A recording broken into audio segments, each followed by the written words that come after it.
My name's Wendy Hernandez, and I'm a Phoenix family law attorney, and I'm also the creator of Command the Courtroom. Don't forget, if you like this video, give it a thumbs up at the end. Check out all the other Command the Courtroom videos, and also, if you haven't already, subscribe to the channel. Be sure and hit the little notification bell so you can get updated every time Command the Courtroom drops a new video. So let's get into the episode with Garret now.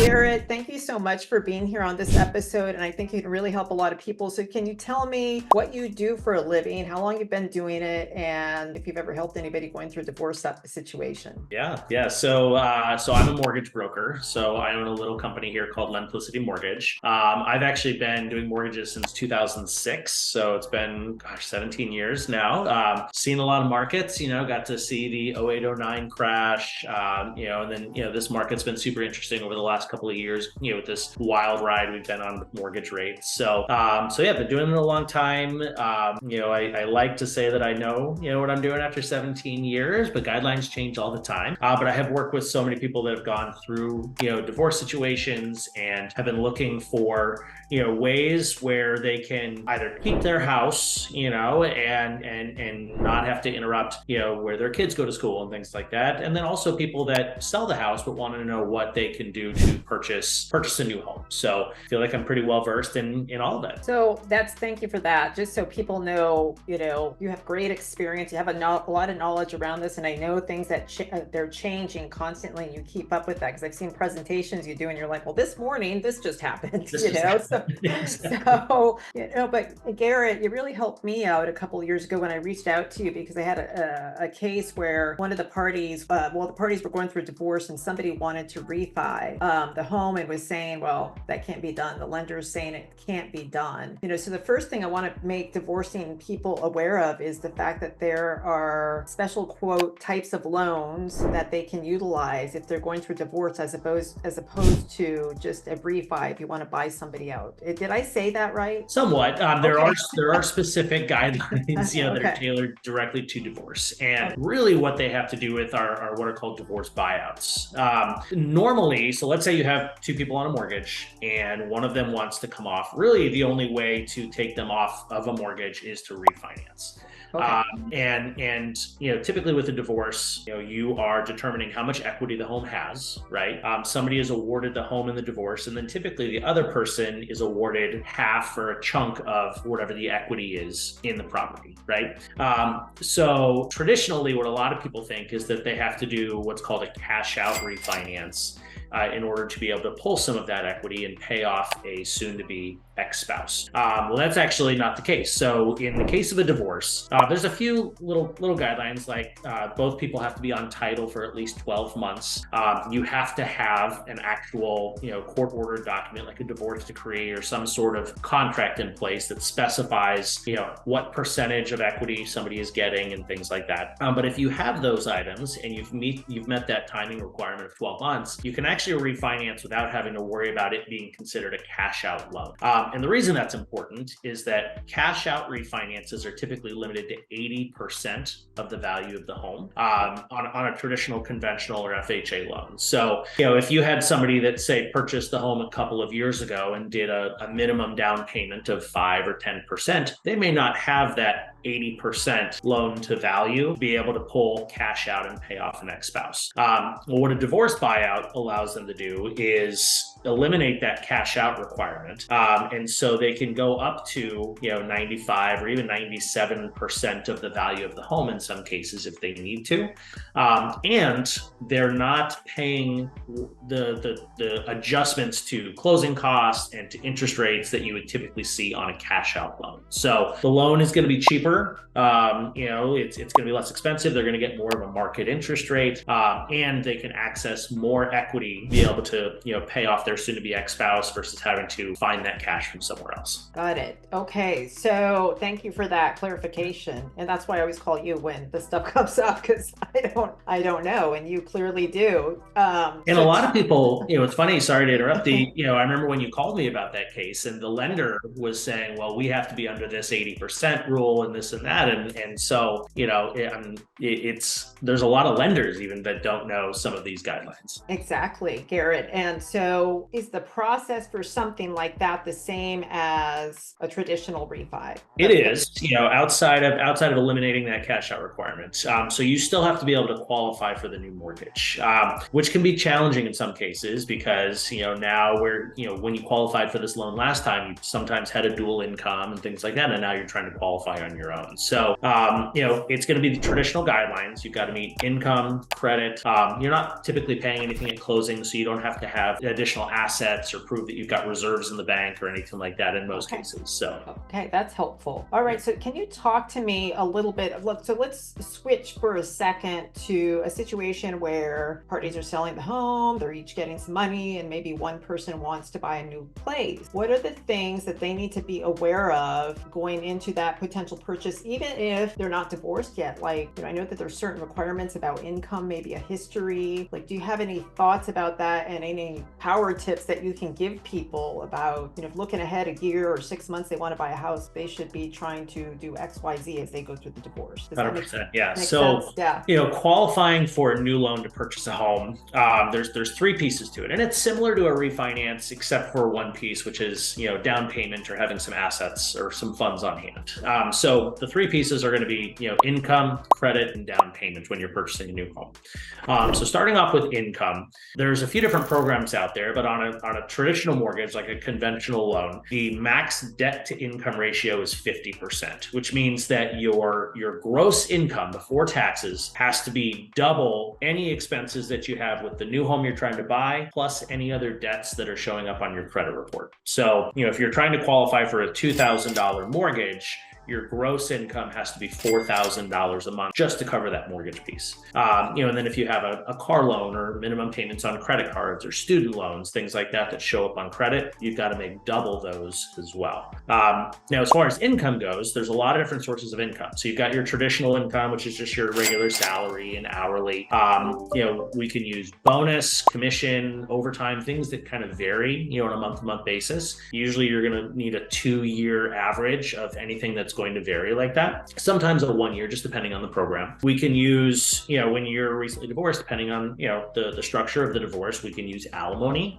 We can use child support. And one of the nice things about child support income is because it's not taxed, we can actually do what's called grossing it up. So we can use an additional 25% on top of whatever you're receiving on your child support to qualify for the mortgage. Now, one thing with child support is typically we have to show that you have received it for anywhere from 3 to 6 months. Okay. And we're going to have to show a consistent history of receipt. So, if you have like I had a client recently where, she's been receiving child support, but the ex-spouse hasn't really been making payments the way he should be. So, some months he'll send her, half of what's owed, and then some. And so a lender's going to look at that and say, this isn't a consistent payment history.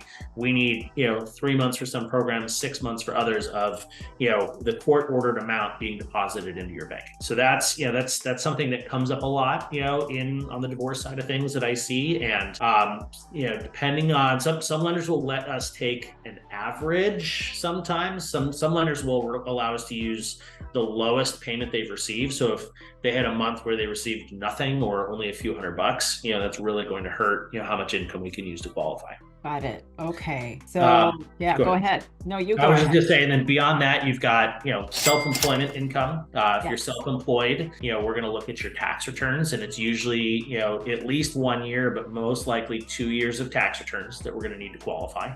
And when you're self-employed, it's your net income, right? It's your taxable amount that's used. So, if you make $100,000 a year, but you write off half of that, I'm going to be able to use $50,000 to qualify.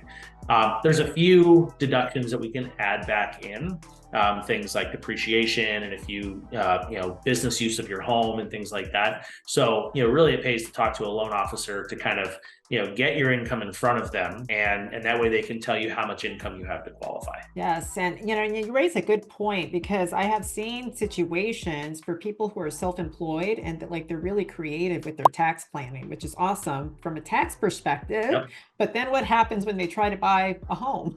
if Exactly. It's a double-edged sword, right? So if, right.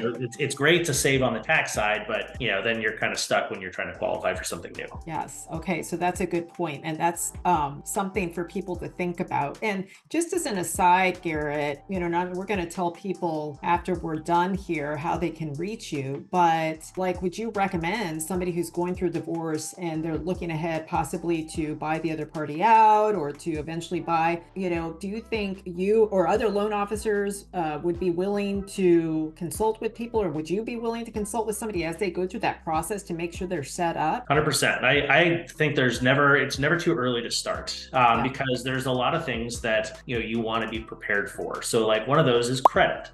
Sometimes divorces are messy, a spouse will stop paying bills because, they're bitter, for instance, and so you want to make sure that you're keeping your credit on point, because most programs are going to require at least a 620 credit score. Some go down to 580 or even below that, but 620 is the minimum on a conventional loan. Ideally, though, you want to be much higher than that. Top tier credit is 780 or higher for your middle credit score. So, if you in the process of a divorce, on some of the debts that are reporting credit, the payments are missed, that's really going to destroy your scores. So I think you can, talk to somebody up front, even a year in advance. And if some of that is happening, take steps to prepare for that and make sure that you get everything caught up. One of the nice things about having a divorce decree in place is that any debts that are awarded to your ex-spouse, we can remove from your debt to income ratio. So even if they are still on your credit, like for instance, let's say you're not awarded the house and you want to go buy a new house, we can remove that mortgage from your debt to income ratio because it's been awarded to your ex-spouse in the decree. So any debts that are part of the decree that are awarded elsewhere can be removed. And so, because a lot of people say, well, they have to refinance before I can qualify for a new loan, and that's just not the case. Oh, well, see, I didn't know that information, and that's great information. Yeah. So, related to that is I have some situations. I'm in Arizona, you're in Arizona.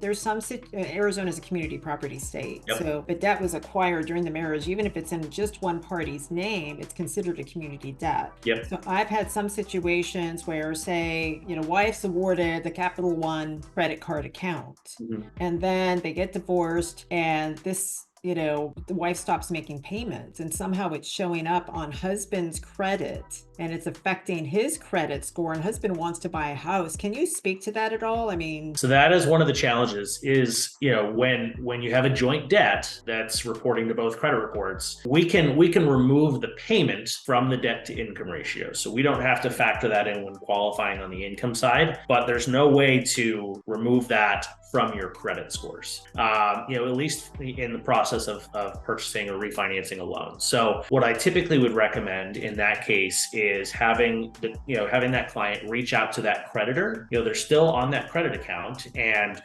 providing a divorce decree saying I'm no longer responsible for this debt, and then working with them to have them removed off of that piece of debt, and hopefully have that creditor report remove those lates from your credit report. It's all up to the creditors at that point, but from a loan perspective, that's something you have to work directly with the bureaus on, because once it hits your credit, it's on there, whether you're responsible for the debt or not. Yes, I got it. And, and I'm just going to share, I'm going to be transparent. A few years ago, my husband and I wanted to refi our home. And what happened was, these door-to-door alarm guys had come to our house a few years before that. I don't know if you remember this, Garret. I do, yeah.